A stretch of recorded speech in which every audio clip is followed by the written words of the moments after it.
गांव की सुबह हमेशा एक जैसी होती थी। सूरज की पहली किरणें धूल भरी पगडंडियों पर सोने सी चमक बिखेरती और चिड़ियों का शोर जीवन की शुरुआत का ऐलान करता। इसी शांत गांव में एक पुरानी झोपड़ी में सोनू और भूमि नामक एक गरीब किसान जोड़ा रहता था। उनके पास धन दौलत के नाम पर बस एक दूसरे का साथ और 2 बीघा पुश्तैनी खेत था, जिसकी मिट्टी उनकी किस्मत की तरह ही थोड़ी बंजर थी। सोनू की उम्र लगभग 40 थी। गरीबी और कड़ी मेहनत ने उसके चेहरे पर उम्र से पहले ही थकान और चिंता की गहरी लकीरें खींच दी थीं। भूमि, उसकी पत्नी, उसकी सबसे बड़ी ताकत थी। वो हमेशा एक पुरानी मगर साफ साड़ी पहनती थी और उसकी आंखों में अटूट विश्वास की चमक थी। उनका खेत उनके लिए सिर्फ जमीन का टुकड़ा नहीं था, ये उनकी उम्मीदों का घोंसला था।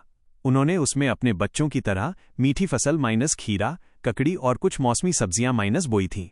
ये फसलें थोड़ी कम मेहनत मांगती थीं, पर मंडी में इनकी मांग अच्छी थी। हर दिन की शुरुआत एक संघर्ष से होती थी। सुबह के 4 बजे जब गांव गहरी नींद में होता था, वे दोनों उठते। सोनू अपनी पुरानी घिसी हुई कुदाल और हल कंधे पर रखता और भूमि मिट्टी के घड़े में बासी रोटी और नमक मिर्च का ठेठ देहाती नाश्ता लिए उसके साथ चलती। खेत पर पहुंचकर वे बिना किसी मशीन के अपने हाथों से मिट्टी से जूझते। सोनू हल चलाता और भूमि उसके पीछे पीछे बीज बोती, मानो हर बीज के साथ अपने भविष्य की एक नई कामना मिट्टी में दबा रही हो। सर्दी की कंपकंपाती ठंड हो या मई की झुलसा देने वाली गर्मी, उनका काम कभी नहीं रुकता था। एक बार सोनू खेत में काम करते हुए बुरी तरह बीमार पड़ गया। भूमि ने अपने हाथों से काम संभाला। वो सोनू को दवा देने के बाद आधी रात तक खेत में अकेली काम करती रही और आंखों में आंसू लिए भगवान से प्रार्थना करती रही, हे ईश्वर, मेरे सोनू को जल्दी ठीक कर दो, मेरी मेहनत कम कर दो पर उसकी हिम्मत मत तोड़ना। उसकी मेहनत और प्यार का ही नतीजा था कि सोनू कुछ ही दिनों में फिर से खेत में आ गया। जब फसल तैयार होती तो उनकी खुशी देखने लायक होती। खीरे और ककड़ी की मिठास उनकी मेहनत का मीठा फल थी। लेकिन असली परीक्षा अभी बाकी थी, मंडी तक का सफर। गांव से मुख्य मंडी लगभग 10 किलोमीटर दूर थी। उनके पास इतना पैसा नहीं था कि वे किराए पर कोई गाड़ी ले सकें।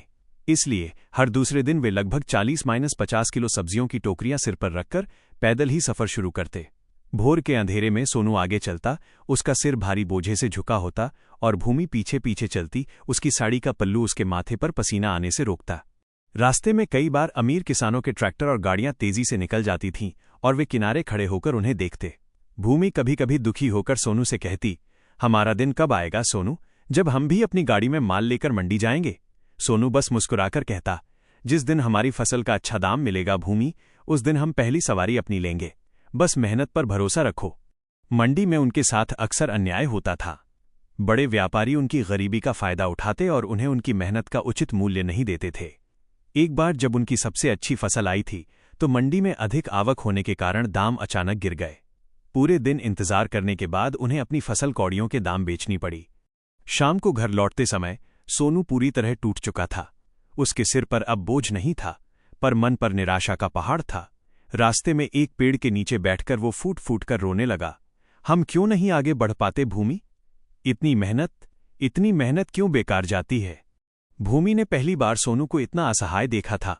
वो उसके पास बैठी, उसके आंसू पोंछे और अपने आंसू पीकर बोली, हम गरीब हैं सोनू, पर हमारी आत्मा गरीब नहीं है।